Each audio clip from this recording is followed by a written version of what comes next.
The main reasons they arrested me is because I was trying to speak against police brutality.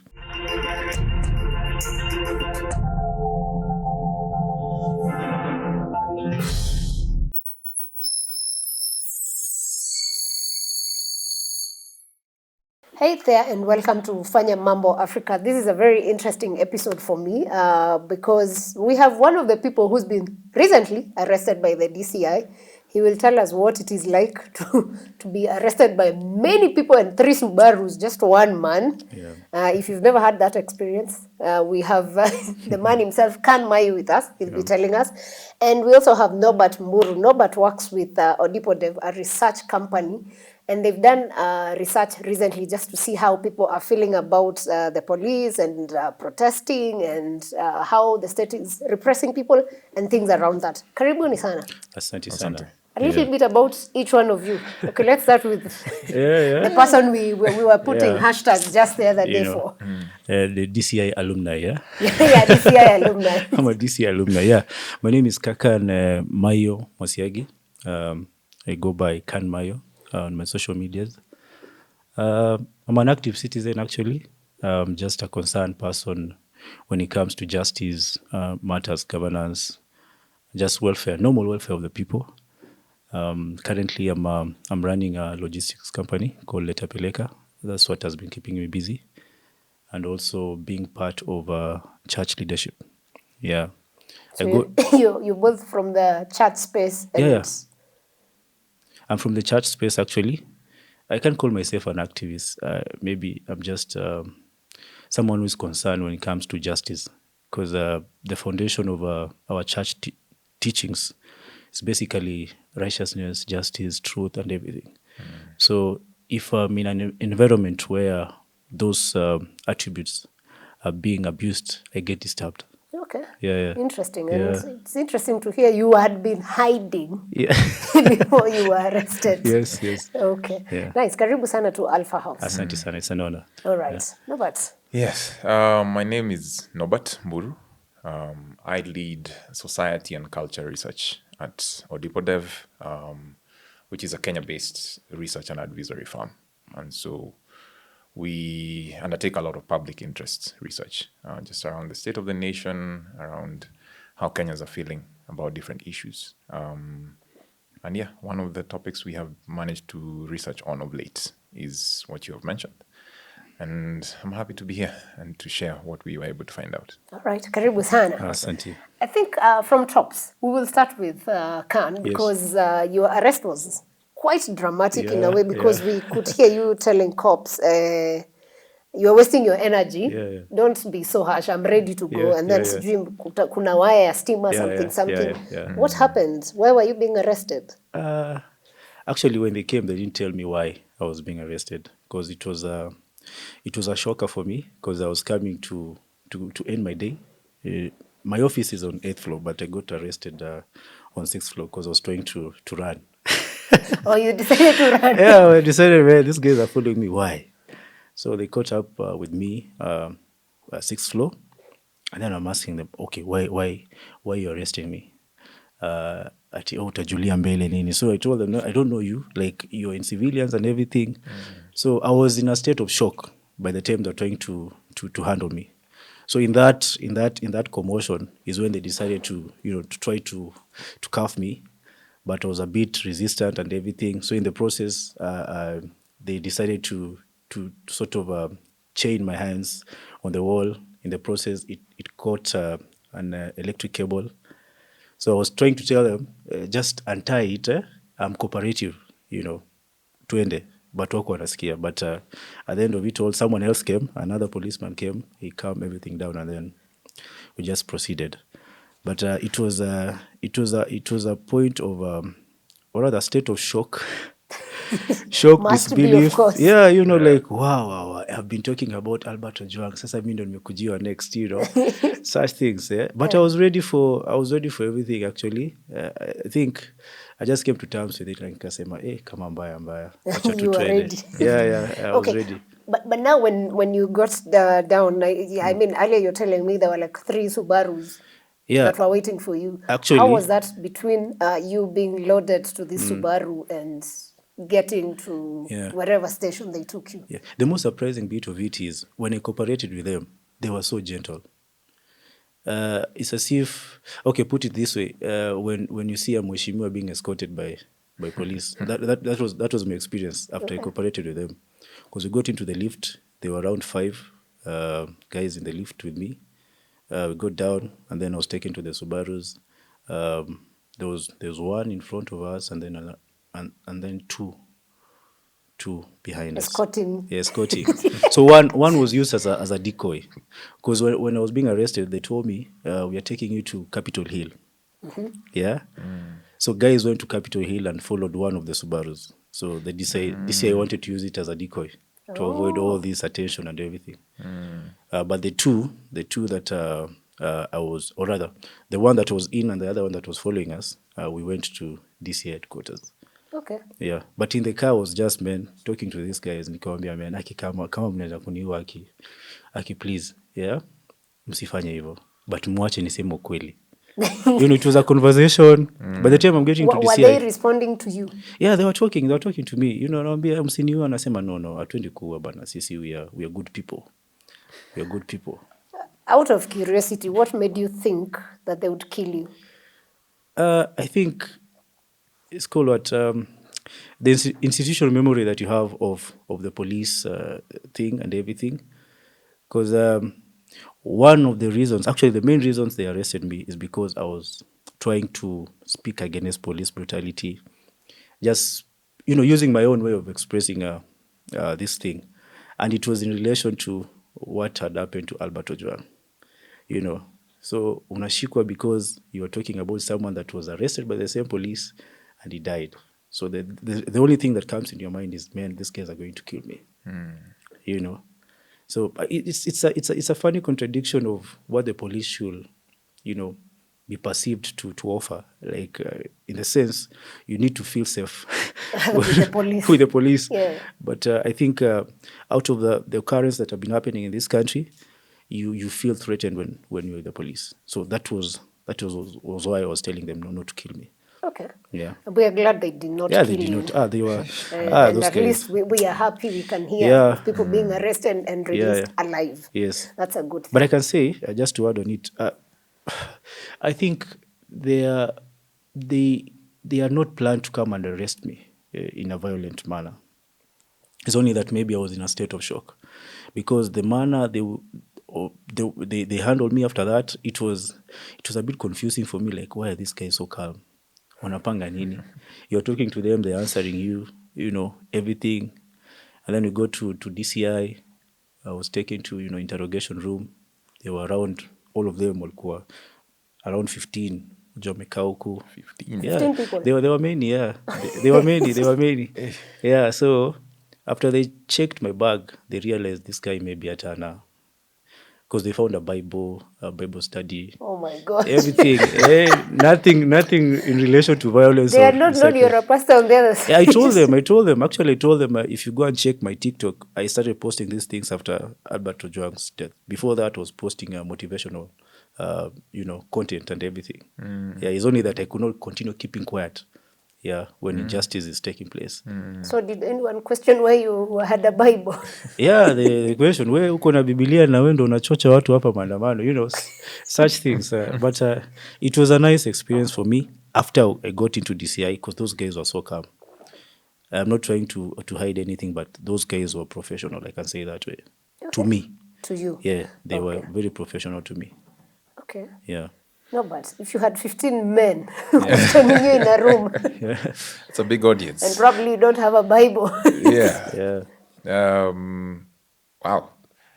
No, I think parts of what I'm hearing from him, again, it's the expectation. I think the question you've asked of why did he expect to be harmed, why did he expect to be killed, is very illustrative of where we find ourselves now, and especially in relation to the state security apparatus, And I think Ojwang specifically was a major turning point, because we had had the DCI abductions before, and I don't think anybody expects a good outcome people come in the night with Subarus and pick you up, Yes. you know. But I think just the sheer brutality of how the Ojwang situation happened, you've just been taken to a police station, you know, and you're beaten to death in that environment. So it's now become a case of people. I mean, people are arrested all the time. Yeah. Every other weekend, people are going to be picked up for a traffic offense, for a disorderly conduct issue. But it's the fact that now being in a police station is an unsafe situation. That is such an absurd statement. Yeah. You know? And so it's become a case of I want to be anywhere else but Not the police station. with the state, in the hands of the state. So I think and that's now is how you have to start appreciating how the entire psyche of the nation starts to evolve. Because one thing we've learned in our work is that every single thing that's happening right now and that has been happening, you have to understand it as communication. It's a message. You don't need to abduct everyone in the nation for them to understand the message. But you come for one person, you come for a couple of people. And of course, now in the environment that we are living in, that gets projected on our phones, on our screens. And everybody sees it. And that communication lands. And the communication it's fear.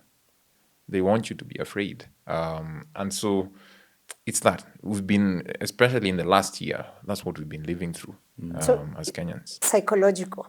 When you hear what Maiyo is talking about, putting into consideration the research you had, what are people saying about the cops or even the DCI for that matter? Yeah. So the main thing I think for us that was very interesting, even going into this research, was so first of all, ourselves as Kenyans living in this country, it really just started with, there was a lot of tension. It felt as if we were living in a very tense moment. And there's the obvious tension that comes when you're like in a protest season. So we are June 25th here of Sabasaba. But if I can take you back to just before June 25th happened, actually, especially around April and May, and before Albert happened, because I think that was about early June, late May. All right. We were almost in a very similar moment to what we are in right now. But what had been happening was there was things happening, and especially around abductions. All right. So it started, I remember, in late April when the BBC documentary came out, and the filmmakers were picked up. Then there was a guy, I think the guy who had written a book about Charlene. Yes. He was picked up. Then Rosenjerry happened. For creating a website. For creating a website. So people are seeing these things, you know? People are constantly seeing these things. And so the thing is, when you track it over time, you realize even the reactions we end up with are not random. So there's something that has been building up. It's a build-up, You know? So by the time Ojwang was happening, people had been tightened to this point. So we wanted to just have an understanding of where people are and what are the primary concerns people have right now. Of course, the state violence was apparent to everyone. But what was very significant for us was citizens have always had concerns at any point in time. And for Kenyans specifically, the economy has always been number one for a long time. But we went and did this research, and when we looked at because we had this list of choices, the economy was showing up at number 4. 4? Yes, on the lists of, because the question was, how are you feeling right now, on what is concerning you about the country right now, and then for those who indicated that they were either feeling anxious, tense, or scared, we were like, what is giving you this feeling? And it was the top 3 items were state repression issues. So it was, I'm scared of injustice. I'm scared of abductions. We had I think almost 44% of people saying they're scared of abductions. You had police coming in number 3, I think at about 42%. I think police and the economy were just about the same. But you had, I remember one funny one I saw is you had more people concerned about goons than unemployment. Strange, I Very think, strange time. but should be very concerning. It's very actually. concerning. Yeah. The statement they put DCI, because I'm on their Twitter account about you, was a TikToker was arrested for inciting violence against police. Against the police, yeah. Yes. So do you believe the content, by the way, is the content still there, but you've deleted? The content they were accusing me for, I had deleted before. Okay. Yeah. But you're still pushing for good governance? Yeah, either? definitely. So do you think, because I watched the video, do you think that video was particularly pushing for violence?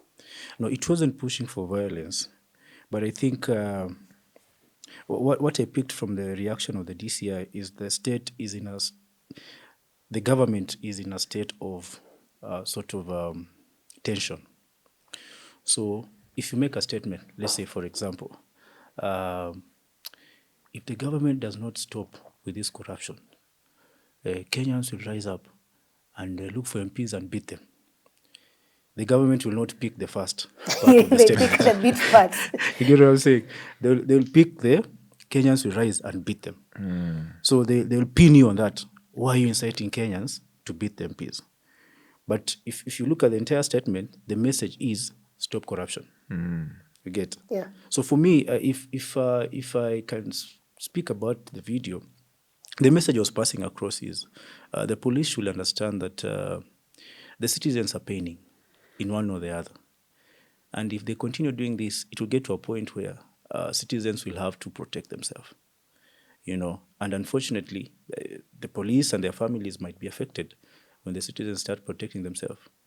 And the ripple effect of that is the nation will not be safe anymore because the people that are supposed to protect us are also in danger. Yeah. So I made it clear to them that that is the message I wanted to pass across. But the reason for me, the reason of me deleting the video later, because I posted it, actually I posted it on Sabasaba. I didn't go for protest that time, I posted it after I watched the news. Ati watu wameuliwa, was it in Ngong? Yeah, all those things. So I was just, I was in anger. I was in a lot of anger. I just posted it. So by morning, the video had gained around, I think, 55,000 views.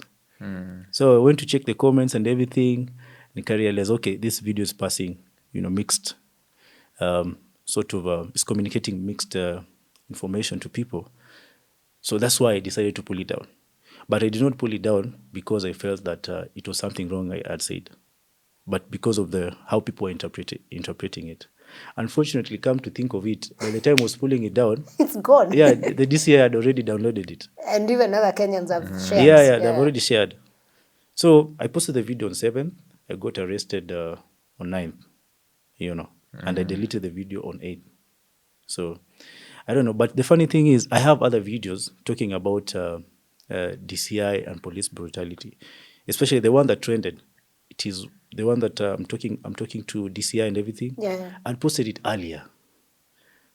You get? Yeah. So they tried to pin me on the previous one that I had deleted, and they're pinning me on the last part of the video, not the first part of the video. And I'm saying when I'm saying that all these bad cops, all these rogue cops, they should understand that a time is coming when the citizens might rise and defend themselves, and their lives will not be in safety.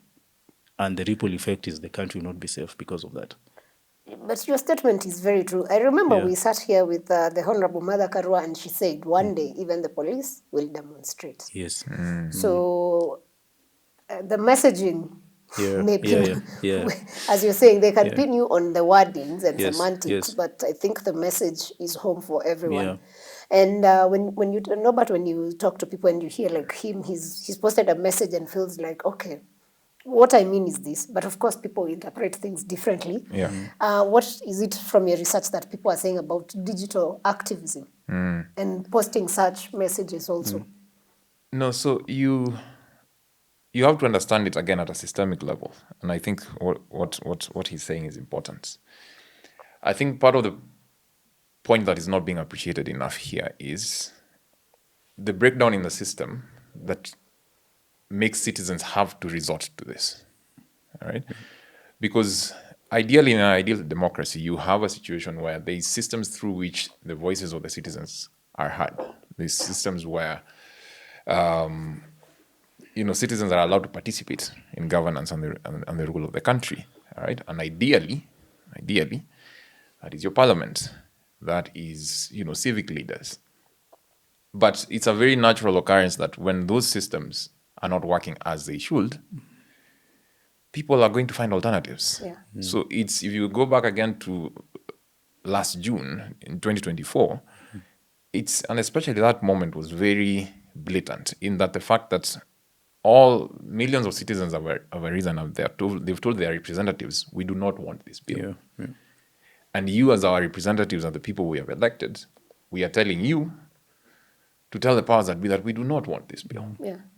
But those guys go and do the exact opposite. All right? So that is the system that ideally should work to represent your voice in that situation. Yeah. If for the people of Homa Bay, Juang has died, ideally, again, it's their political representatives who are supposed to go and fight for them. All right? Because again, all 1 million of you in your county cannot come and be heard at once. Yes. But again, that system is not working. Your MCA, your governor, your senator are all under state capture. Yeah. But you're also experiencing brutality. You're also experiencing economic violence. You have to speak out. So we are forced to find alternatives. And that either is going to be activists and civil society, or now you're living in an age where everyone has a platform to broadcast. Yeah. You speak, So it's a symbol of a breakdown of a system. Okay. But now the problem is even that alternative has been made more and more unsafe. Yes. So we've seen a lot of the utilization. I don't know if they specified what the specific rule although they arrested you under, but specifically the Cybercrimes and Computer Misuse Act has been used a lot. Now we all know about Now it. we know about it. And the terrorism also. And then now terrorism has come in. But Yeah. like CMCA has been around since 2018. Yeah. But I think in the last year is when we've seen a lot of it being deployed. Yeah. And so what we were getting in our research again when we were asking around this question, and specifically it was around your state of safety in posting your political opinions or sentiments online. And 76% of Kenyans were saying they feel unsafe to post political opinions. That's online. Yes, online. They actually now feel safer having those conversations offline because, again, of situations like this. And that's why I said you have to see it as communication. Yeah. It's that, as you're saying, he's not like a guy who had like a long record of activism and he has been bothering the government for long. It's also the fact that he's a random guy with a random TikTok that happened to go viral in a random moment. Oh, he was picked up. All right? There's a communication. There's a subtle communication, a subliminal communication that happens to every other citizen who is also angry and wanted to speak. So we are seeing that happening both online. We are seeing it happen offline as well. We are seeing Kenyans reporting, I think it was about 60%, saying that they feel that protests today are more unsafe than they were in June 2024. We are seeing a lot of self-censorship happening. So we were asking them around, this was June 25th of this year, on their willingness to attend protests and whether there was anyone who was encouraging them not to attend protests. And for most of them, it was actually myself. They were like, me, just based on what I have been seeing, it was about 63% were saying, I didn't want to go. Right after that was the parents. It was about 25%. Also, the parents were like, don't go. Quite sad. Maiyo, when you think about it, the statistics he's saying, actually, I can actually relate with some of them because sometimes you do things and people ask you, are you sure? Are you sure? Yes. Or do you want us to prepare a poster so that we can start? Yes. So when you see such a form of suppression, how does it make you feel? And how best then do we push for this governance and constitutionalism? Because all these things you're being accused of, the Constitution allows you to do them. Yeah, true. So how do we play around that? Yeah. One of the discussions I was having with the DCIs is concerning whatever you said, communication. I was telling them, the government has really, as much as if you look at our budget, we spend a lot on NIS, Yes. National Intelligence Service. I believe it is the organ that is supposed to tell the government what the citizens are speaking, what is the real situation in the ground. But from my own perspective, or from where I'm sitting, I think they are failing in one or the other, because arresting citizens for expressing themselves, it is a sign of failure on their side, because no matter what the citizen says, especially someone like me, I was not known before this. I'm just I don't lead a political movement. I don't lead anything. Maybe you need more church members. Yeah, something of sort. So if a common citizen express themselves in whatever manner they express themselves, I believe the government agencies should not go after that person. They should, dissect whatever this person is saying and get the message at it. Because if they don't do that and go after this person, they'll miss the point. Yeah. They'll miss the point. And they have missed often. Yeah, they have. And that is one of the things I was talking to these DCIs about. I told them it is unfortunate, but the government has lost the information war. Because how do you respond to a tweet with a bullet? It is a sign of failure on your side. We've given you budget for you to create your own story, to counter whatever citizens are saying. So when someone comes up with an information, or when the public or the citizens are coming up with information that you think maybe it might pass the wrong information or the wrong message, you as a government, you don't use the state machineries to suppress them. Create a counter narrative. So I told them, if you guys will continue maybe suppressing the voices of the public and everything, you're not solving the issue. Listen to what these guys are saying. What is the message that these guys are trying to pass across? And act on what is making them speak that way. So for me, of course, I will not blame us as citizens, because it's so hard for you to tame an entire population of 55 million people, to tell them, oh, don't post and everything. Because also, Pia, it is therapeutic to express yourself. Mm-hmm. We are in a very tensed moment as a country, and all these issues are, mental health and everything. People find it easy to deal with whatever they're dealing if they can speak. You speaking out helps you to, at least lighten the burden in one or the other. So if the state is making people not to speak out, they are making them to boil up. And when it bursts, it will be hard for them to control it. Also, how else would citizens be expressing themselves in this age? In the sense that if you do not want me to post a tweet, yes. Where do you expect me to talk? Where do you expect me to talk? I see that's the absurdity of this moment. Yes. And the response we are seeing from the state. It's like somebody comes and slaps you, and you say, oh, that's painful. And they slap you again for saying that is painful. That is painful. Yeah. It's bad, yeah. So it's that you want to repress people economically, legally, and just with violence, but you also don't want them to talk about it, right?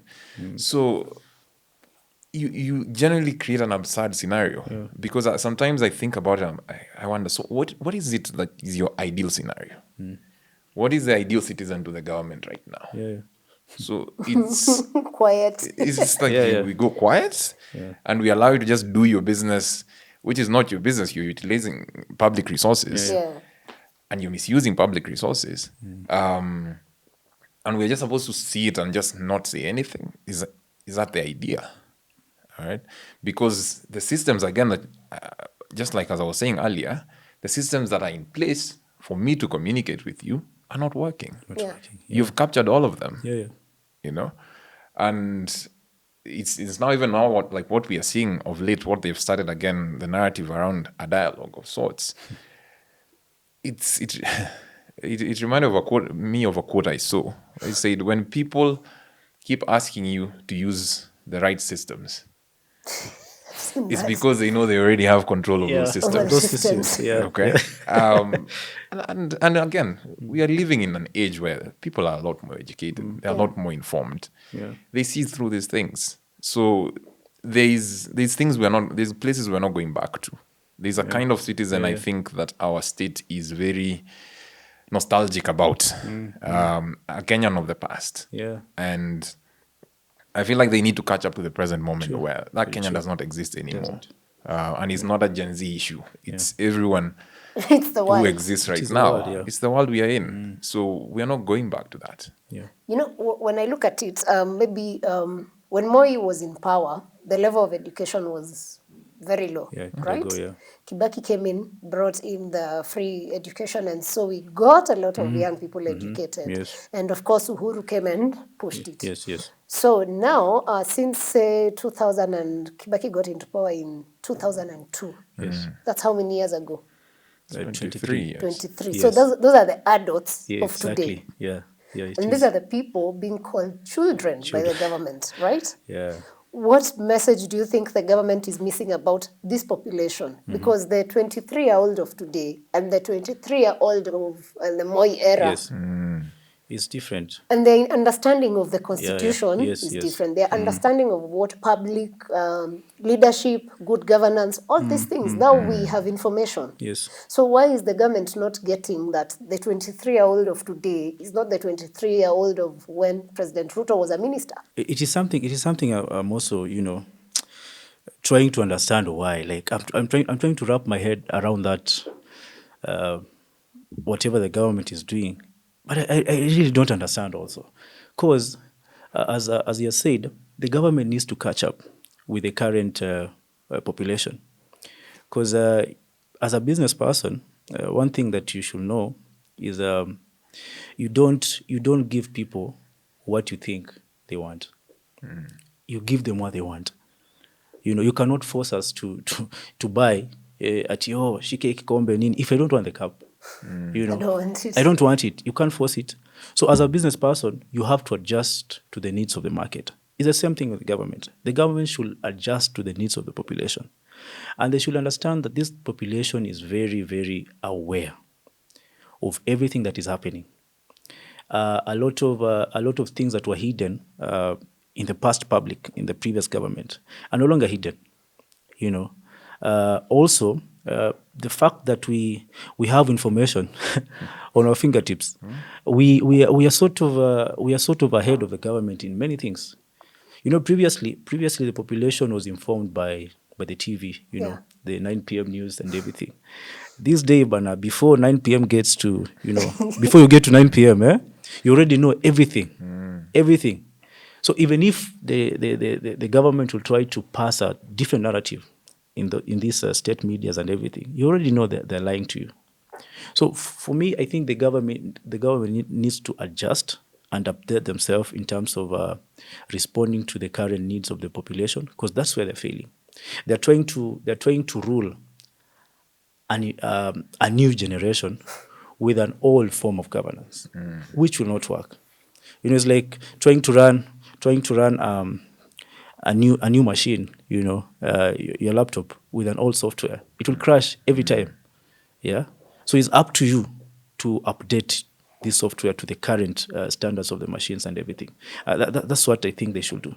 Because if they don't do that, at the end of the day, they will crash and crash and crash. And maybe these are the signs. They these are should the- have taken it as these are signs. the Yeah. signs. These are the signs. These are the signs. They've had like 1 year to respond to our issues. They've had 1 year to adjust to the current needs.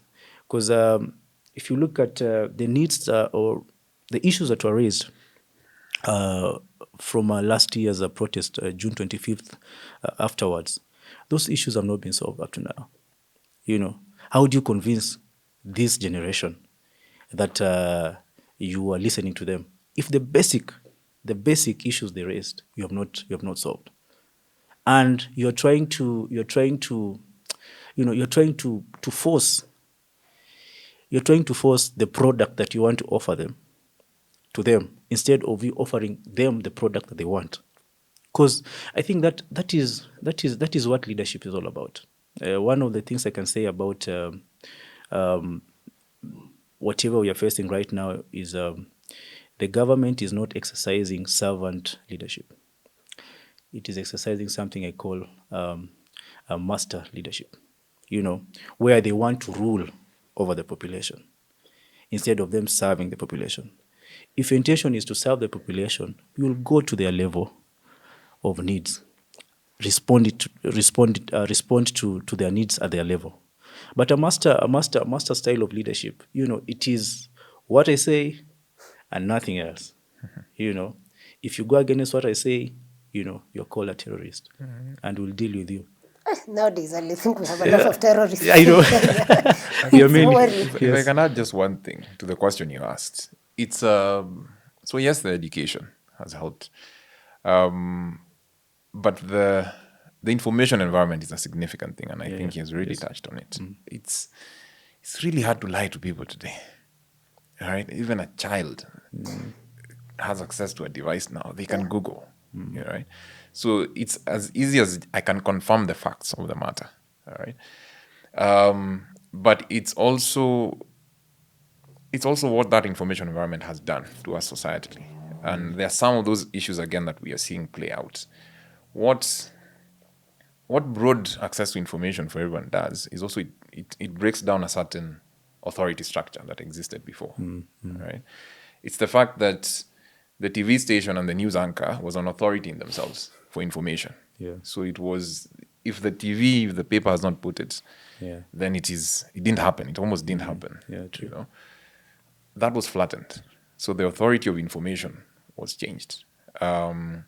It's that, Morara does not need Ruto to tell him that road was built. I'll just go there and look. Yes. Is there a road? Yeah. But that's, and what that has done, and especially for the younger generation, and we are seeing it playing out across so many areas, even like in some of our consumer research, it's you can't talk down to people anymore. You can't. You have to involve. Even brands are being forced to co-create with people. All right. What that has also done from an information perspective is we are not just limited to our country anymore. We are seeing how other people are living. We are seeing how other countries are governed, all right, both on the African continent and beyond.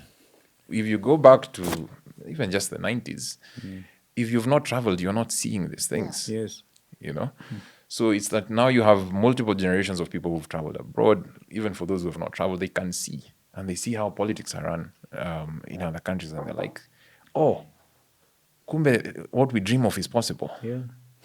And so it stops being a delusion, and they're like, wait, it's you guys who are a problem. Yeah. So something has to change. So those are the realities that, again, to the point of that nostalgic citizen has gone away. Forget them. We are here. And the answer is not violence. And we are the citizens. Yeah, we are the citizens. Yeah. The answer is not violence. You won't just repress them back into the past. Very interesting perspective. Something that is key, and when you're doing the research, it's good to know, was there, because everyone has been calling out the police for the wrongdoings and the shootings and all those things. And everyone is saying we need to have police reforms. So from your research, was there anything around that? And if yes, then how do we want that police reformed? Because as it is, it's behaving like it's a force. It's no longer a service to the people. Yeah. And yet they say it's utumishi kwa wote. No, so we didn't go specifically into the details of that, of the ideal force in that sense. But the only thing I think I can say about that, and we've seen bits of it, it's, first of all, it's not one issue only. Police force is one issue.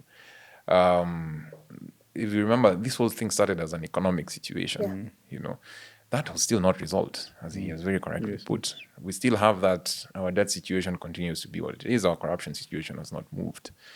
So the changes that are being demanded by citizens they're broad, all right? But also it's the fact that these are not new asks. Citizens are not experts on police reforms. But we have done multiple commissions. Yeah. Even Maraga himself, I think, was the one that did the last one. Yeah. So those documents are there. The reports on what we need to change is known.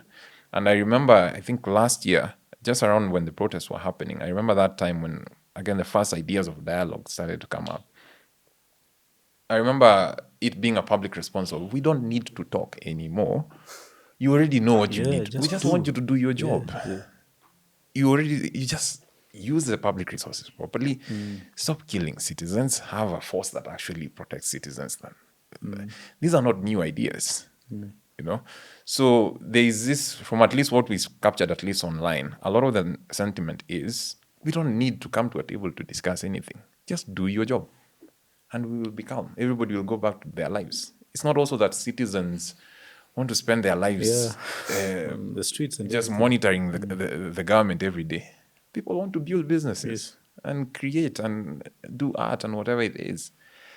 But now it's become a full-time job to just wake up and see who has been abducted today. Yeah. You know? So that becomes the tragedy of it. We don't need any new ideas, at least from what we've seen people saying online. Okay. Yeah. Well, you, of course, not abducted, arrested. Arrested, yeah. Your experience was good, but when you speak to other people, what ideally do you feel people need, or the police need to do better? Just to add on what you were saying first, one thing that Kenyans are feeling, from my own perspective, from the people I've interacted with, is I don't think the government right now has the power to bring any economical change right now. But the bare minimum that they can do is to protect life. At least that is in their power. Yeah, they have the power to tell the police, don't kill, arrest people in a dignified manner. You know, when you're doing your interrogation, do it in a manner that is not to harm the citizen, but to get the information and everything. That is in their power. And the general feeling of the last 3 mandamanos, especially for this year 2025, they have not been based on economic issues actually. They've all been based on life and police brutality and everything. Yeah. People want to feel safe in their nation, you know, and that is the power. The government has that power. It is in their power to change this, because right now, even if you look at the debt issue and everything, whatever we are paying back vis-a-vis what we should use for development and everything, there is no way, no matter how many times you're going to the streets, that the government is going to handle that. It will need a regime change for it to happen, for economic success to happen in this country. But for police brutality, they need no magic to stop it and everything. So from what I got from after interacting with those DCIs, they also feel what we're feeling. The intention is not to harm us, but most of them are under command. That's why they can't just behave. Yeah. They can't just, you know, sometimes they have to, you know, they've been told, hakikisha jamaa, you know, amesikia vile na, you know, amesikia vizuri, kitu kama hiyo. You know, Then they define the vizuri. Yeah, so you of course wakuambia amesikia vizuri ni lazima apigwe. That vague command becomes Ojwang. Yeah, it becomes Ojwang and everything. Because actually, when you think about Ojwang's issue, what was so hard, for this police to take this guy to court and accuse him of maybe misinformation and everything? What was so hard? Absolutely nothing. Nothing. You get? It's what you're saying, commands. It commands. So even the police reforms that we are talking about, it is not just about, I think the training that the police go through, I believe they're still using the old manual from where I'm sitting. The colonial manual. The colonial manual where the citizens were, the Mau Mau were the citizens, you know. They're using that Mau Mau manual. It has to change. They need to go through a training of, you know, understand that your work is to serve the citizens. Your work is to, you know, transform and not oppress. Your work is to bring, you know, enable the citizens to understand the law. Because we are dealing with a generation that is informed. They are ready to learn and everything. These are people that, when you tell them today, this is not okay, they will follow. As long as it's okay, you know, they will follow it. So the police reform is something that needs to happen. Because people are reacting not because they are you know, disobedient to the law, But the reaction that you're getting from the citizens is how the police are acting. So they are the cause of whatever is happening. So the change has to start from them. Okay. And that's what you're describing is basically fear, which from your research, I'm looking at it, majority of Kenyans are living in a state of fear, which was at 78%. Then when you go to economy, is at 43. When you put this on a scale, what's the message? Because for sure, we have people who are now very scared. For sure, there's a population that's not courageous enough. Yeah. If there were demos today, they wouldn't even step out. Parents have lost children. Yeah, true. Absolutely. So one thing I think we have to clarify, two things can be true at the same time. Yeah. It's a normal human reaction to either be anxious or afraid if your neighbor is being picked up in the night by 3 Subarus. It's a normal human reaction if you're in your house and there are bullets being shot outside your gate. It's a normal human reaction for a parent to be a lot more concerned about their child if someone's 12-year daughter can be shot in the house while watching TV. Okay. It's a normal reaction if I see a guy who was just demonstrating, is taken to court, and suddenly I hear he's being arraigned for terrorism charges. Okay. So these are not normal things. These are not normal things that should be happening to people's lives. Most people are not trained as soldiers. We're not trained for war. You are a normal citizen. You want to live in a normal citizen environment. So these things are abnormal, and absolutely they have an effect on people. And it's been a series of various kinds of violence, especially in the last year. I think one thing to really appreciate has been the speed. A lot of what we are talking about has happened just in 1 year. Yeah. That's insane. It is. We started with economic violence, if I can call it that, where you're at a position where where people are already so stretched, and they come and say, no, we need 25% more, all right? And they literally push that down your throat. It's violence. What we saw happening in Parliament that time, it's a form of legislative violence. Yeah, it is. All right? It is. And then now that violence gets taken to the street when you try to make noise about it. It gets brought online with surveillance and you being abducted for trying to say anything. Yeah. All right. So it's not we are not talking about theoretical threats to people's lives. These things have happened. Yeah, and they've happened to a lot of Kenyans. So for us, it's a very rational response that we are seeing here. In terms of just people feeling very tense and anxious. And especially anything that has a direct threat to your life, to your physical well-being. Yeah. Normally, even in psychology, it goes to the very top. Everything else is going to become number 2. It doesn't mean that people don't care still about their economic situation.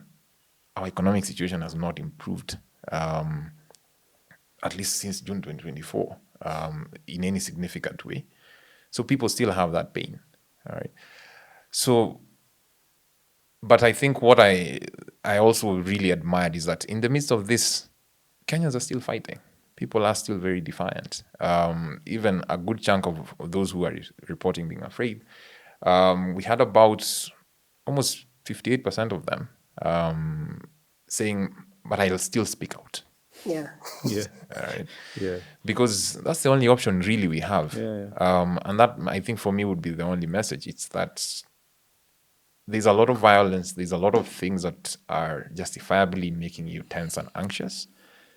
But we don't have an option of being quiet. Eternal vigilance is the price. It has to continue. Because the things that would happen after you become quiet would be worse. Yeah, true. It's true. All right? Very true. And we have been there as a country before. And the things that would happen would be worse. So truly, this path is hard, but this is the only path we have. Yeah. And now we have to stay in this vigilance, as you call it. We have to stay in that defiance mode, because, and I really like how he has put it. When it comes to especially matters brutality, the state has an option. It has an option. The economic problem is complicated, guaranteed. Even you can feel the economists here, and they won't come to a solution of how that we need to come out of that problem.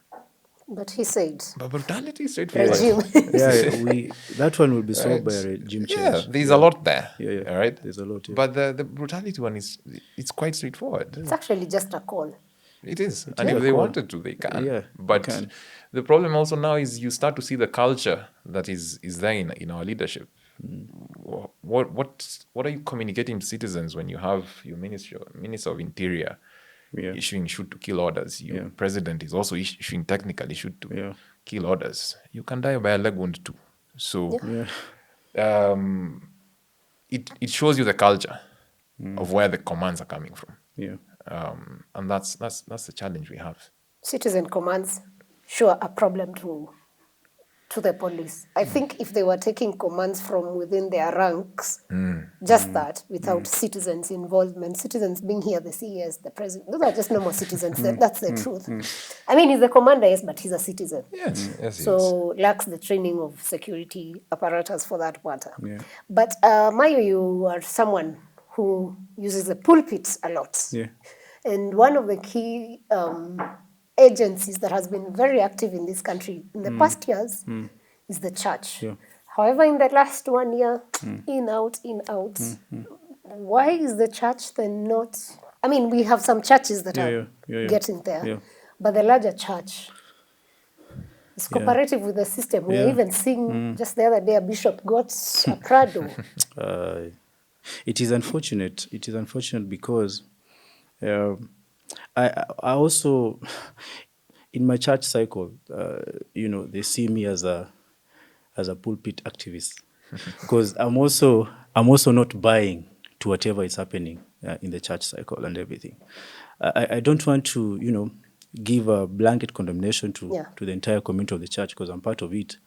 But what I can say is this: I think those who have gone before us, they are a product of the colonial leadership system, where you have to submit and honor those in authority Without question. without questioning, which is not the position that the church will hold. If you look at the life of Jesus Christ, one of the reasons Jesus Christ was crucified, if you take away the spiritual aspect of it, Jesus was crucified because he was going against the system. How can you come and tell us this is the other way? Yeah? And this is the right way that we've been used to doing this. How can you heal on the Sabbath? You get all those things. So if the church can go back to its initial position, I think as a nation we'll find a lot of healing. Because in the order of God, if you look at the position of church leaders in the Bible, the church is the custodians of justice, truth, and righteousness. They are the ones to direct those who are in authority. They are not the ones to subject themselves to those who are in authority. The church and the state should never be on the same page. Yeah, we have questions. In fact, when they are, they should never be on the same page. Everyone, if you look at the church leaders of those days, from Kina Prophet Isaiah, all those Kina Daniel, Meshach, and Abednego, who else can we Paul, all those people, they were representation of the church leadership in those days, and their work was to inform those in authority of their wrongdoings. Moses. Yeah, Moses, everything. All these guys were persecuted because they were going against the system. And where I feel like the church has failed us is in that they are playing the same game, or they're eating on the same table with the state. They are forgetting their spiritual mandate. Their spiritual mandate is not to obey the state. You get? Their spiritual mandate is to obey God. They're answerable to God, not to the state. Maybe they're just not happy that God won't deliver 20 million on a random Sunday. But also, so if you look at what is happening in the country from a spiritual aspect, the country is going through a transition. There's a shift, or there's a shift of leadership and authority in all sectors of this country, in the entertainment sector, in the church leadership, even in the political leadership. That's why the people that we used to think, they have the voice, they're no longer the people that have the voice right now. We have very new people that are popping up. So there's something that God is doing in this country, if you look at it in a spiritual manner, that the old are fading away. The old ways of doing things will not work in this new Kenya that God is doing. I believe as a country we are in the place of you remember the story of the Israelites, where God said, because you've hardened your heart, you've become, because of being murmuring so much, you will not see the promised land. So the generation that left Egypt, it is not the generation that got into the promised land. God had to deal away with this generation because they were not ready for the new thing that God was doing. And that is what is happening in this country. Even the so-called the church leaders that we've been knowing, in the near future, in less than 10 years, they will not have a say. Because God is fading them away and God is raising a new generation. I think most Christians will actually be very happy. Yeah, they will. They will. They will. They will. Because they've messed the country. Yeah, they have. They have. But it's and it's inevitable. And again, it's the same thing that government is struggling with. To what I'd said earlier, every authority structure is struggling with. So think about, yes, the church, and I mean we've seen how young people again are interacting with leadership. Yes. And I think even a lot of the challenge also that the church is facing on that front is that it's the master relationship, you say. Yes. Again, a dynamic that especially the younger generation cannot relate to. So we're seeing it in church, we're seeing it with government and politics, we're seeing it in workplaces, we're seeing it in the family unit. Yeah. With the very design of parenting has to change.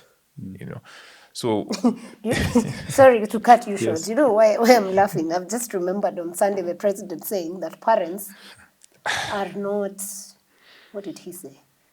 You're not raising your kids well, something around that, and that the police are not trained to deal with citizens but with criminals. Yeah. So you think he also has an idea of that? You're talking about the dynamics of parenting. Yeah. exactly. So it's dynamics of authority. Yes. That's the common line across all these things, because these are authority structures. Yeah. All right. So everything, I mean, you've had that with the parents, you've had that with, last year it was respect for elders. It's all of that. Yeah. So it's the fact that, and to the transition I think you're speaking on, the very definition of how people interact with authority is changing because the basis of authority has changed, and information is a big part of it. Yeah, it is. Yeah. All right. So again, may I say, there's no going back. There's no going back. We move. We have to adjust to the president. And the president was talking about the police are not trained to parent. So I was asking myself, why is he forgetting that the police are also parents? Very important question. Right? Are the police not parents? If anything, we've seen a video of that young guy who was on the streets, and the mom was also on the streets, and he's a policeman. But it's So also an absurd statement. You police are not only trained to deal with criminals. police are trained to deal with citizens, but in those citizens, there's elements of criminals. That's inevitable. Yeah, so you can't tell people police. Then how will they protect life? Yeah, without In that a space parenting. where there's good people, but there are two criminals. So how will they protect these other good people? And also the answer to dealing with criminals is not only shooting them down. Yeah. Yeah, there are many ways. Yeah. It's not. It's also a major part of the problem we have with how policing is done. Even us, where we are now, then we should send them to deal with these thugs who are stealing money in institutions Yeah, because those are the criminals. They are the real terrorists, actually. Yeah. it's like saying if a traffic cop catches you for an offense, are you a criminal? So Good question. should they shoot you? Right? Because there's a lot of other places where you have to interact with the law and the security apparatus. And so you can't tell me that the only dynamic that they only see people through is criminal or not criminal. Yeah. So that's weird. Okay. Interesting. Do you guys believe Kenya is ready or ripe for a revolution? And if yes, what sort of revolution do you envision? I mean, let's There are maybe many. take that. Yeah, there are many. Yeah. There are many. We actually, it's not a matter of being ready for a revolution. We are already in a revolution. I said ripe, not ready. Ready, I'm certain. Okay. Ripe. Yeah. Ripe, we are ripening. We are in the process of it. I think we are because you discover generally even the people that we used to look up to as these are the people that have the final say. They no longer have the final say. We are looking up to other sort of young people that are moving the narrative these days. In the past, we grew up knowing that you look up to your uncle, that person in government, the good example of how to live. This is the ambition you should try for. But these days we have influencers. That's a revolution in itself. There's a power shift of influence. The people that we thought are the ones to influence a nation are no longer the people that are influencing the nation. There are other people that are doing that. Even the church is also going through a revolution. In the spiritual terms, we call it revival, but it's the same thing. The preachers are also finding it so hard to try and connect with this generation, because they cannot use the same strategies of preaching that they used in the 90s to communicate with this generation. You cannot come and tell me at give and you'll become rich. This generation wanaona, no, how? Why? Explain to me. You can't use all this the normal rhetorics that we grew up listening to in church cannot be used right now. People are informed and people want to see things working. So it's the same thing. I'll say we are ready for revolution. We are in a revolution, and the government is finding it so hard because they don't understand why are these people not accepting what you're telling them. The government is stuck in the old ways of doing things, as I said, while the citizens have embraced the new form of living and everything. So I believe we are ready for revolution. We've done the street revolution, which I don't know if people still want to continue with it. It's an option for anyone who wants to do that. But I'm also thinking the next line of revolution that is going to happen. People are going to start interfering with the government systems. I feel that. I feel that. I feel that we'll start seeing hackers interfering with maybe they go and interfere with finance systems of governance and everything. So it will go to I call it a system revolution. Okay. That might be the next Level. of it. No, this is where you comes and get picked up. No, I'm just thinking. No, I know they can. They can pick people for such statements. But Yes. we've seen it. The other day, was it a Citizen? No, there was a ministry that had been hacked. Yeah, just the other day. Yeah. So it's not anything new per se. It enables the government to strengthen their systems. Yeah. So if hacking does And not happen, they actually need, because as of today, Yes. we are learning that 44 billion cannot be traced from from e-Citizen. e-Citizen. So why not hack the why not systems hack the that we- system and make it strong enough? This is a core part of how you build a system. Yeah. Stress testing is natural. Are we ripe? I would say yes. At least a lot of the indicators we are seeing, I would say, indicate that we are ripe for it. And as I've mentioned, this movement, this revolution is cutting across everything, the very fabric of our society as we know it. I think it's just playing out on the political element of our society now, but I think it's been playing out in very many areas. If you see, like what has happened, I think, with Gen Z in workplaces, and what has been talked about probably in the last 5 years or so, can very easily be called a revolution on that front. And for me, it's a good place to look, because when it came to that negotiation moment of the establishment wanted this new entrance to adjust to how things are done, the entrance refused. And so the system had to adjust to the new entrance. All right. And again, I say, it's workplaces, it's parenting, it's going to be the church, it's going to be in politics. I think what we have to appreciate, and part of what I have been learning is, again, how that revolution happens. All right. So there's a lot of research that is done on protests specifically, and asking about, do protests even work in delivering what they're supposed to do? And one of the very leading researchers on this is a Turkish lady, I forget her name. She puts it very well. She says, the way to appreciate the efficiency of a protest is not in the moment it happens. You have to appreciate a protest as one element of a movement. If you think about what has changed in Kenyan culture on the political front in the last year, would you say we have moved? Right. Yeah. Yeah, we have. We have definitely moved. Yes. So you will see all the politics happens downstream from what has already changed in the culture. All right. So you have a vote in 2 years, just under 2 years. A lot of what you're going to see at that moment is what will have transpired in the 3 years before that moment. It's a build-up. Okay. So it's going to build up. So a lot of where we see the fruits of all these protests, of all this back and forth that we have, we're going to see it in the culture of the citizens, this political awakening that has happened to this nation in the last year or two is not going back. All right. It is really my prayer that it does not go back, because I think a significant part of what needs to change in our politics is not just the system, it's also in the citizenry and our involvement in it. Yes. The vigilance you speak about, I think it's a very core part of good governance. Okay. So culturally, I think we have changed, and that is only going to escalate things even more.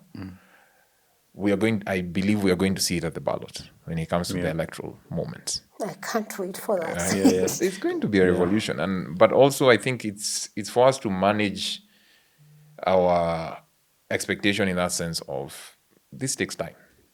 All right. I think I was telling him earlier, you're trying to uproot 60-year, 100-year-old roots. You don't do that in a couple of months, in a year. But we are moving, and we have moved already. And again, I keep saying, there's no going back. There's no no going back. Totally agree. There's nothing to go back to. The only outcomes are in the future. We only have to look forward and do things. And then, sorry to cut you short. And then something you should note about the revolution. If you look at how the power structure has shifted in this country, you realize that the revolution is already on.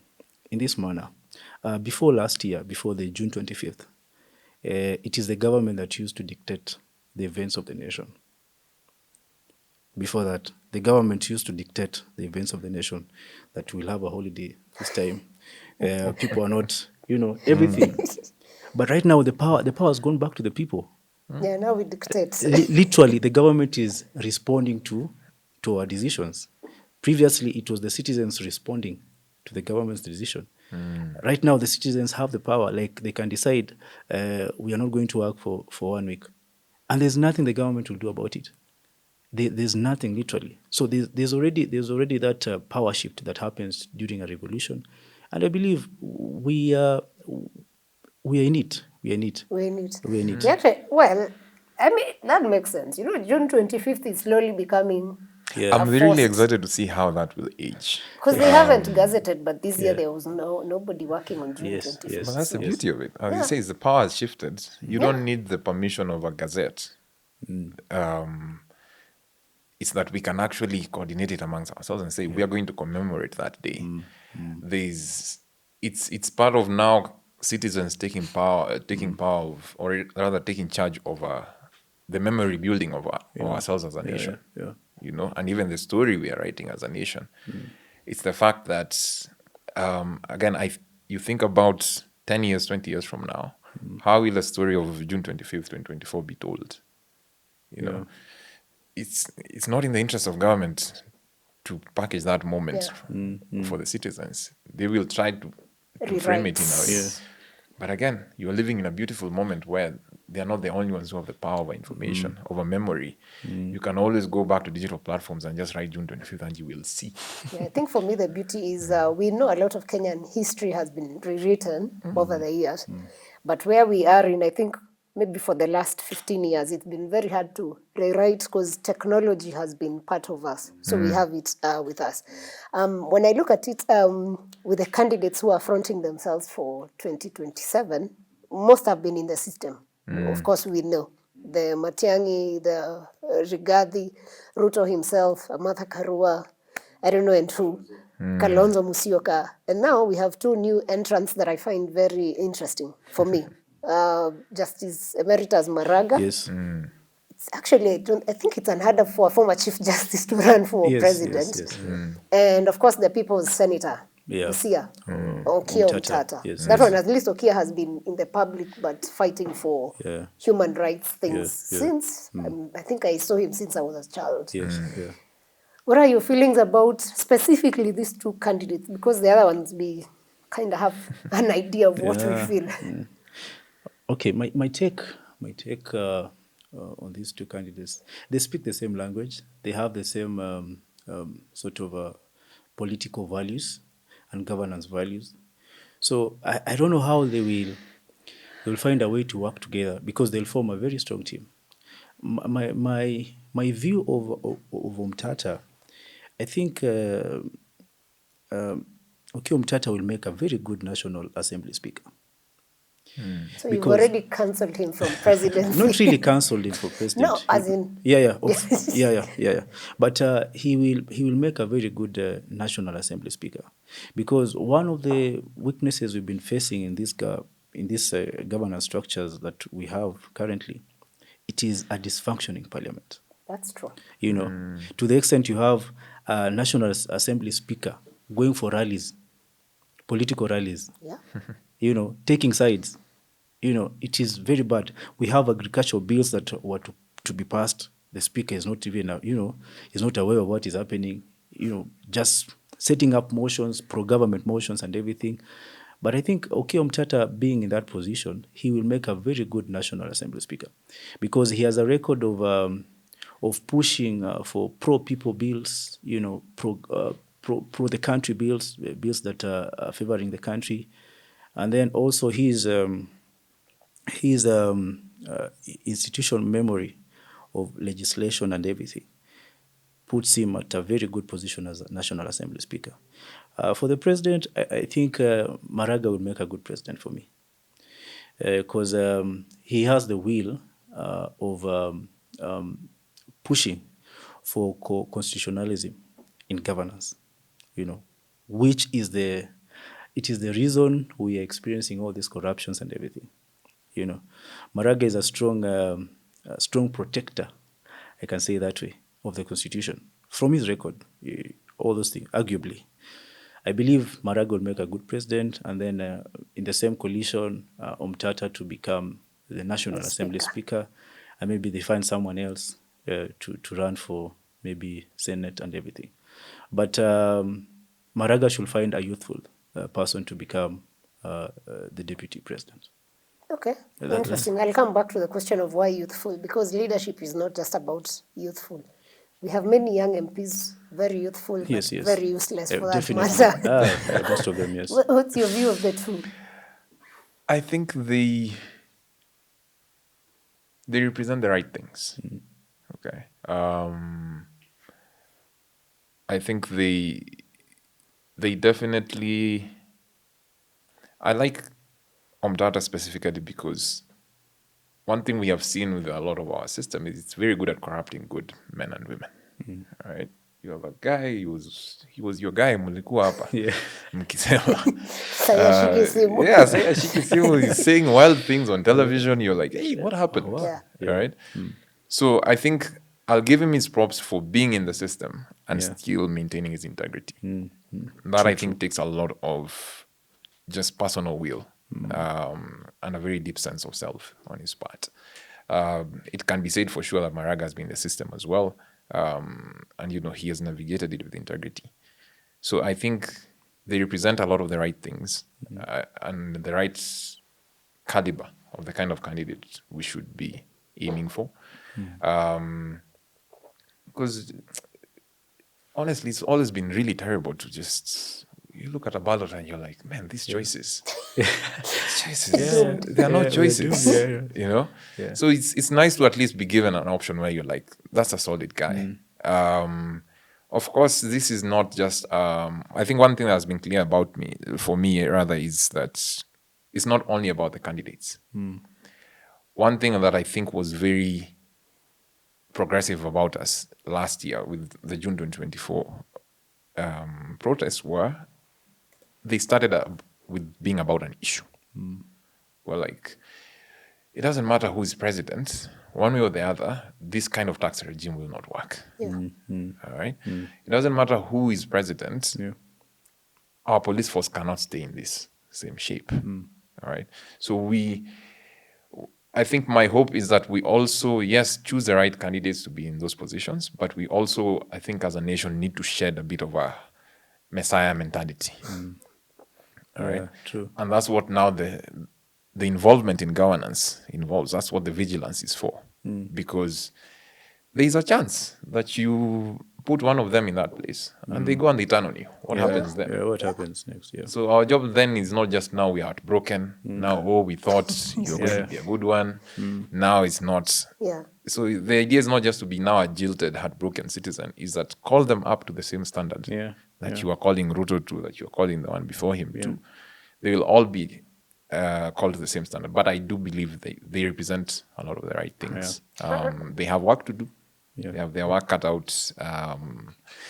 I think the very nature of our politics needs to change as well. The way citizens interact with politicians needs to change. Definitely. But again, me, I favor progress. We are making Progress. We are walking in the right direction. All right. And then just to add on that, something also that politicians have been taking advantage of, is the ignorance of the citizens. Ignorance, how can I say it? Maybe the constitutional ignorance. Yeah. People don't know the constitution and everything. To the extent, it's only that recently, after I was arrested, is when I was just meditating on all these political things. And then you come to discover, man, why do we need someone to come and tell us their manifesto? When the constitution has clear, What they should do. Yeah, what they should do. You discover people pushing for their manifesto. It gives them a leeway to go against the constitution. You get? Yeah, there's that. Yes, You get? But if I believe as a country, our constitution is the biggest manifesto or the best manifesto presidential candidate should brag themselves with. The constitution, because the constitution clearly it tells us how we should collect our funds, how we should manage those funds, how the funds should be distributed for development purposes, how the funds should be used also to pay Kenyans who are working in government and everything. So having a leader that focuses on this main manifesto and has a track record of respecting this main manifesto, I think we'll be in a safe place as a country. A leader who follows the constitution, they will not come during campaign trails to tell us that, tunatenga hiya barabara, tunatenga hiya, because it's in the constitution. Yeah. How much should be used for development in maybe marginalized places? It is there. They say 0.5% of the budget should go there. Is that being done? No. No. Why? Because they'll say this was not in our manifesto. So someone will want to use their manifesto as a scapegoat, not to follow the constitution. And the bottom line cause of all governance issues in this country, it is the disobedience of the disregard constitution. for the law. Yeah, true.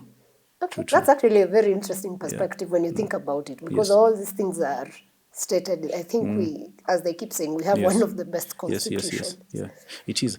Sorry, I wanted to add something. Sorry, I'm spoiling this thing, but it's okay. I'm saying, you see, also, there's this citizen mentality that needs to change. The citizens should understand, as I said, they are the honorable people, the citizens. Sovereign power. Yeah, the sovereign power. belongs. You know, I picture Kenya as a company. You know, I picture Kenya as a company that has owners. The owners of this company are the citizens. You know, every citizen is the owner of this company. They have shares and everything. And then for this company to perform well and benefit the citizens, we have to look for workers. We employ them. Yeah. These are people in government, the Serikali people. These are the workers in this government. I mean, in this company. You know, if we change our mindset as citizens from thinking that we the citizens are the workers and those in government are the owners of the company, it will shift how we choose leaders. Because truly speaking, they are the workers. Yeah. And that's why at the end of 5 years, they come to us for work. You know, so nipatie kazi MC hapo, you know, nipatie kazi MP, you know, and everything. So with that mindset, we'll understand that we have all the rights to question the people that we've employed in this company, to make sure that this company is not going down, this company is making profit, and this company will serve the next generation. With that mindset, I think a citizen is empowered not to feel like they're doing something wrong, to question. Like they are beggars in their own country. We are not beggars. This is our company, and you are the people we've employed to work to make sure this company makes profit. So if you have failed us in the period that, in the contract period we gave you to work, it is absurd for me as a company owner to continue having you there as a manager. Because at the end of the day, when the company goes down, it is the company owner that feels the pain, Yeah. not the worker. That makes a lot of sense, and I hope citizens are actually taking note of that. I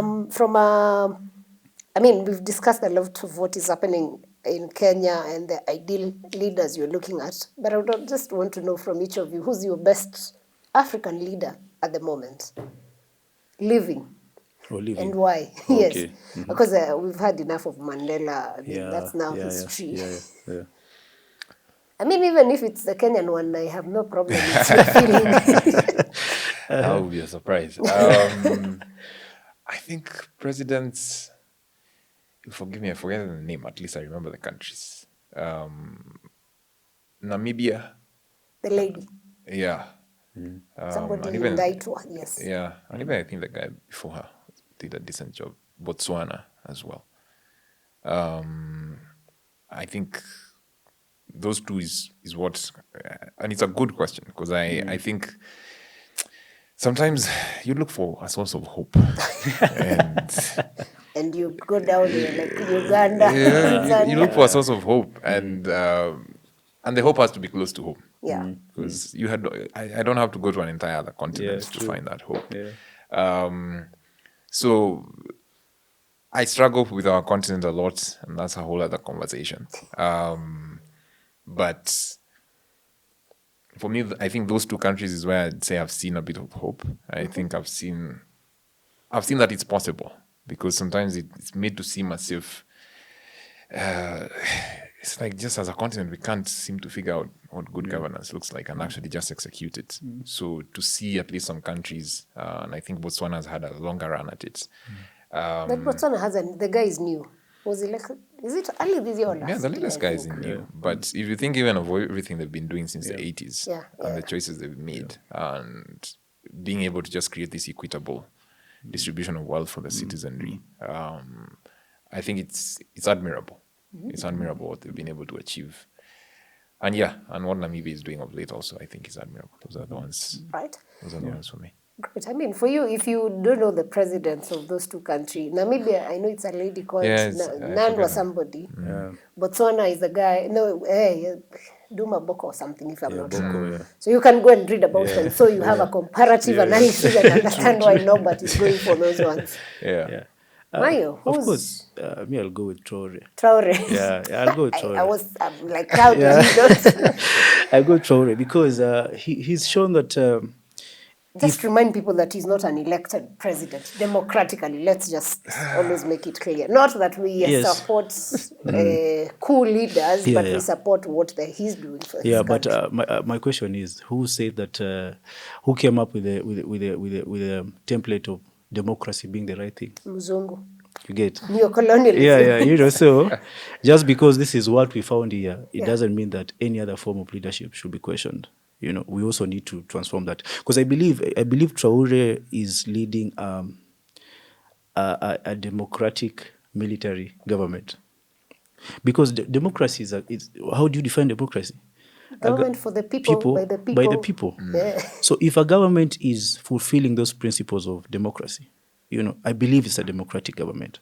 And if you look at what Traore has done in the short period he's been in government, he has done more democratic things than the previous democratic governments Yeah, well, yes. that were there. You get? So he's a good example that if a government focuses on fulfilling the needs of the citizen, development can be accelerated in a very short period of time. He's an example of what I was saying in the beginning, servant leadership. A leader ruling a country with the mentality of servant leadership, he will do what he can to amass a lot of wealth to serve the people. You get? That's why you see Traore, nationalizing their natural resources, doing what he could to clear a 60-year-old debt, in a short period of time. And that has been the issue with the African leaders. They are master servants, they are master servants. So they go into positions of governance with that master mentality. With a master mentality, all you're thinking of is how you can consolidate your power. So you go there to take as much as you can so that you can rule over everyone. You go there to become the best, to become the richest at the shortest time possible. And that's what we are seeing in our country also, and adjacent African countries. Why is Rwanda where it is right now?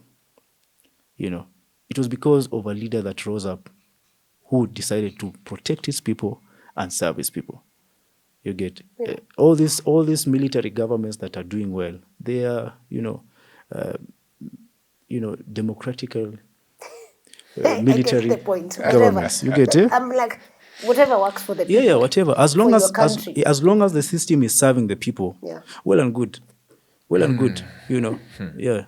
We don't need to stick to one form of governance. That doesn't democracy work. what? Yeah. Okay. Yeah. Interesting. It is better to have a military government that is serving the people than to have a democratic government that is oppressing the people. Yeah, that makes sense. Yes. Yeah. I think China has something of sort here. And it works for them. And it works for them. Yeah. So as we come to the end, I would just want to get from both of you the ideal Kenya. What is your ideal Kenya? Are you thinking hard? Yeah. No, actually, no. It's I think it's quite simple. Yeah. I think the ideal Kenya is, and I think it's to echo what he said. It's a country that's supposed to work for everyone. All right. It's the fact that it's a country for all of us. And so the ideal Kenya for me is, I think the last few years have made me appreciate more what adhering to the rule of law, why it matters so much, and why if we stop doing it, there's a terrible cascade that starts to happen. So I think it's all of us coming to the understanding that we have all submitted ourselves to this document called the Constitution. Yeah. All right. And that we are all under it. There's no one who is above it. So rule of law for me is important. An ideal Kenya has opportunity for its citizens. It's a cruel thing that our recent economic solution for youth unemployment is to ship them to other countries. It's a terrible thing. So young people, older people should be able to find opportunity here, economic opportunity specifically. And you need to be able to achieve your dreams here in whatever thing that you're gifted in. I think I've appreciated also that an ideal Kenya is where we are involved in the governing of this country. I think that has been a failure on our part as citizens in a way. So those three things: rule of law, economic opportunity, citizen engagement. and citizen engagement. All right. Yeah. Interesting. I love that. Yeah. Maiyo? Yeah. What Kenya do you want Wow. before they come for you? I'm sure they'll not come for me. Yeah. So, the same, a country where the government in place respects the constitution to the latter, a country where the government in place focuses more or at all times on the needs of the people than the needs of, those in government and maybe the imperial masters. That is the ideal Kenya I envision. A Kenya where, a child in class 8, they know their rights.